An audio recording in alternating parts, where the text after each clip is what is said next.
Hi to all. We see organic chemistry. First of all, what is organic chemistry? Organic chemistry means a carbon-carbon covalent bonds and other functional groups are present in the organic chemistry. In this organic chemistry, there are so many branches, but we specially see a nucleophilic substitution mechanism. Nucleophilic substitution mechanism or reactions. In this nucleophilic substitution reaction, there are three types. Namely, first one is SN1, type 2 is SN2, and the type 3 is SNi. These three types are different to one another, but the SN1 and SNi are slightly similar. SN1 reaction, 1 denotes unimolecular, 2 denotes bimolecular, and the I denotes internal. The substrate itself have a nucleophile. That's why it is an internal nucleophilic substitution mechanism. Now we see SN1 mechanism. Substitution nucleophilic for unimolecular or unimolecular nucleophilic substitution reaction. We already know what is nucleophile. Nucleophile means electron rich species is denoted as Nu minus. In SN1 reaction, the nucleophile does not depend the rate of the reaction. Only the substrate itself depends the rate of the reaction, not the nucleophile. But in bimolecular SN2, both the substrate and also the nucleophile depends the rate of the reaction. Actually, the concentration of the substrate and the nucleophile in bimolecular depends the rate of the reaction. In SN1, the concentration of the substrate only depends the rate of the reaction. If the concentration increases, the product also increases. If the concentration decreases, the product also decreases. Now we see SN1 reaction. The carbon containing 3 alkyl groups. Alkyl means methyl, ethyl, propyl, butyl. Commonly we denote it as R. We take any bulky groups also. This carbon is more stable because of tertiary carbocation. Tertiary carbocation is very most stable one. If the one alkyl group is replaced by one hydrogen, then it is called as secondary carbocation. The two alkyls are replaced by hydrogen, it is called as primary carbocation. The stability wise tertiary is more stable, then secondary, then primary. Now come to the example for SN1 mechanism. A carbon is surrounded by 3 ethyl groups, C2H5 means ethyl group, 3 ethyl groups, and the one is bonded with bromine atom. This is a substrate we taken. Now the nucleophile we add is OH minus. We take as an reagent KOH means a potassium hydroxide. Now the OH minus acts as a nucleophile in this reaction. Now the bromine gets eliminated in the carbon containing 3 alkyl groups in the formation of tertiary carbocation C2H5. Formation of tertiary carbocation. This cation is stabilized by the polar protic solvent we added in SN1 reaction. we use a polar protic solvent in SN1 reaction. It will stabilize the positive charge. The oxygen containing 2 lone pairs in water molecule stabilizes the positive charge. Actually, it is a two-step process. Reactant to intermediate, intermediate to product. The two water molecules stabilizes the carbocation, tertiary carbocation. The solvent used in this SN1 reaction is water. In SN2 reaction, we use acetone and DMSO. It is non-polar protic solvents. We used in SN1 is polar protic because we have to stabilize this carbocation. So that's why we use polar protic solvents in SN1 reaction. The next step is this step is more stable. Next, the nucleophile OH minus from the potassium hydroxide comes out and attack the positive side of the carbon, leads to the formation of carbon bonded with hydroxy group. This hydroxy groups attacks only in the front side of the carbon because the front position does not have any hindrance, any repulsive force, but in the back side there is a bulky groups present, so there is an repulsive force between the hydroxy group and the ethyl groups. So most favorable site is a front side. That's why this reaction is retention in configuration. But small amount of inversion also takes place in this reaction. But mostly retention is favorable. We add KOH as a reagent. In the KOH, the OH minus acts as a nucleophile. I already told. In this SN1 reaction, we use a weak nucleophile. Because why we have to use a weak nucleophile means weak nucleophile is enough to proceed the reaction. That's why we use a weak nucleophile in this SN1 reaction. We already know, I already said, nucleophile means electron rich species. That's why it is a nucleophile. And next, it is a unimolecular reaction. And also it has a two-step process. The substrate gives intermediate, the intermediate gives the product. In the intermediate, the formation of carbocation is much more stable.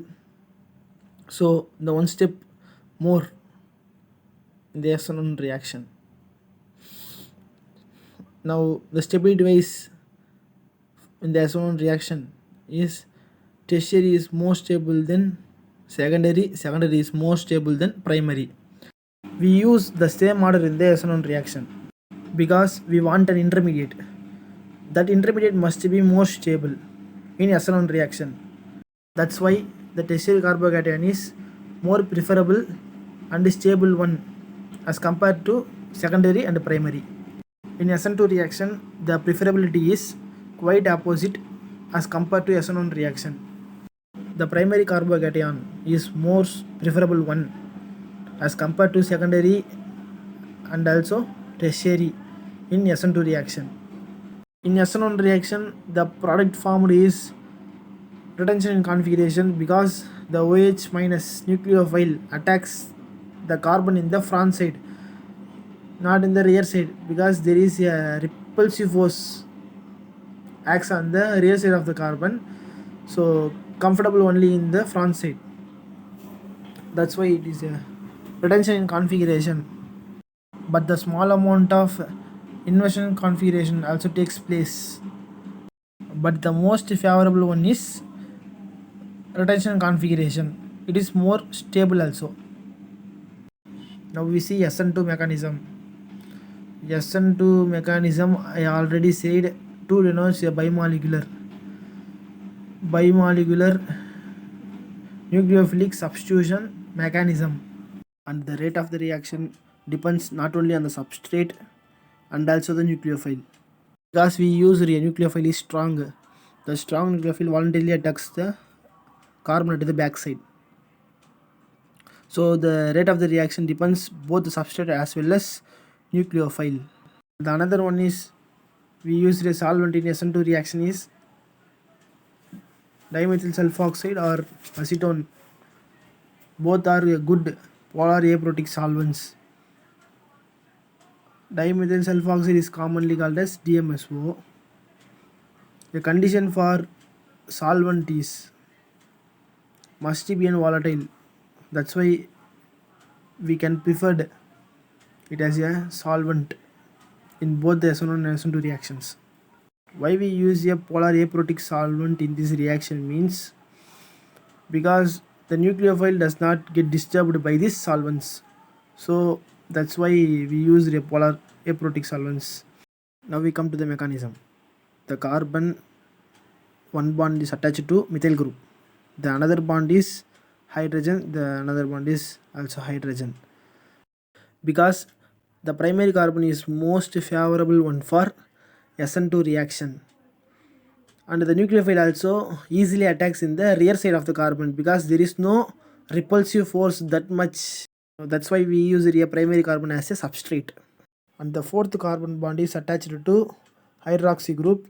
Now we are going to add a reagent KCl.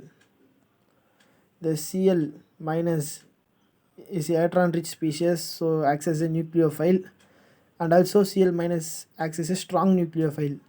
In this SN2 reaction we want only a strong nucleophile. The carbon hydroxy bond also a strong bond. The nucleophile we add is also a strong, must be strong nucleophile. Then only the hydroxy group gets eliminated. The chlorine ion in KCl acts as a nucleophile and also a strong nucleophile. In SN1 mechanism we add a nucleophile is not much strong than SN2 reaction. The chlorine nucleophile Cl minus attacks the carbon in the backside. The carbon hydroxy group is little strong. That's why the chlorine voluntarily attacks the carbon in the backside. The formation of a temporary bond between the carbon and the chlorine. Now the carbon stabilizes both the hydroxy leaving group, chlorine bond forming group. Both are in a transition state. The transition state is not much stable, easily gives a product. A chlorine attached to the carbon permanently and the OH group leaves the carbon. Finally the product formed is 1-chloroethane. It is actually an inversion product. The chlorine attacks in the back side, flipped the carbon in the front side. It is like an inverted umbrella. It is also called as a Walden inversion. This type of spatial arrangement is most stable for this molecule. That's why the molecule is most stable in SN2 reaction. Suppose if we use water in a SN2 reaction, what will happen? There is a formation of hydrogen bonding between the hydrogen and the chlorine happens. So that's why we cannot use water as a solvent in SN2 reaction, only in solvent in SN1 reaction. I already told the SN2, the 2 denotes the bimolecular reaction. Both the substrate concentration as well as the nucleophile concentration determines the rate of the reaction. If I increase the concentration of the substrate but decrease the concentration of the nucleophile, it affects the rate of the reaction. Both the concentration of nucleophile as well as the substrate increases, then only the rate of the reaction increases. And the nucleophile must be a strong nucleophile, then only it is a bimolecular nucleophilic substitution reaction. And the second one is we use a primary carbon as a substrate in SN2 mechanism because In the primary carbon having 2 hydrogens, so the nucleophile attack in the back side more stable and also less repulsive force. That's why you're using a primary carbon as a substrate in SN2 mechanism compared to secondary and also compared to tertiary carbon. So finally, the primary carbon is easier for nucleophile to attack a back position. Definitely we add a strong nucleophile, then only the transition state forms. Because the nucleophile also one of the important role in SN2 mechanism. The concentration of the nucleophile also determines the rate of the reaction. So we add a strong nucleophile in this reaction. Then only it will goes to the next step, transition state, and the OH hydroxy group will leave the carbon. Then the transition state provides the inversion product. But in SN1 there is a 50% of inversion product and also a 50% of retention product obtained. But in SN2 only the inversion product obtained are also called as Waldron inversion. It is like an umbrella. The methyl and the 2 hydrogens attached to the carbon like flipped, and the chlorine attached to the carbon, it looks like a stick. So the total compound looks like an inverted umbrella. So that's why it is called as umbrella inverted or flipped umbrella. In SN1 mechanism, the rate is directly proportional to the substrate only. If the substrate concentration increases, then the reaction rate also increases. It only depends upon the substrate concentration, not on the nucleophile concentration. Only the substrate is the main role in SN1 mechanism. But in Waldron inversion, both the substrate and also the nucleophile determines the rate of the reaction. Both the concentration increases, then only the rate of the reaction increases. The next one is SNi mechanism. In SN1 and SN2, the unimolecular, biomolecular, nucleophilic substitution mechanisms. But the SNi mechanism, the I stands for internal nucleophilic substitution mechanism. Internal means a nucleophile formed from the compound. Again, a nucleophile attacks itself within the compound. It is looks like an intramolecular nucleophilic substitution. And also this mechanism is different from SN2 mechanism and a little similar to SN1 mechanism. Why it is similar to SN1 mechanism means because the product formed is retention configurations. In SN1 mechanism also the product formation is retention as well as inversion, but the domination is retention. In SNi also the formation of retention configuration, but in SN2 the formation only in inversion configuration, Waldron inversion. So SNi is little similar to SN1 mechanism. Now we see the mechanism. The 3 alkyl groups is bonded with the carbon. The 4th bond of the carbon is bonded with a sulfonyl chloride, SO2Cl. So this type of group is different from SN2 and SN1. So it is something special. So that's why SNi is different. So this chlorine acts as a nucleophile to the same compound. That's why it is called as a intramolecular nucleophilic substitution mechanism. And here is the tertiary carbon bonded with the oxygen. The bond between the carbon and oxygen is less stable because the oxygen having a more electronegative than carbon withdraws a pair of electron from the carbon and leaves the carbon bonded with sulfur. The chlorine also have an high electron affinity, so it pulls a electron pair and leaves the sulfur. The chlorine is the nucleophile, so it attacks the carbon in the front side and the sulfur dioxide is removed on the other side. So that's why it is an internal substitution nucleophilic reaction. The sulfur dioxide removed from the front side, the same side the chlorine will attack. So it's definitely a retention configuration. That's why it's similar to SN1 mechanism. Finally, these are all the nucleophilic substitution mechanisms. Hope you understand. Read well. Thank you.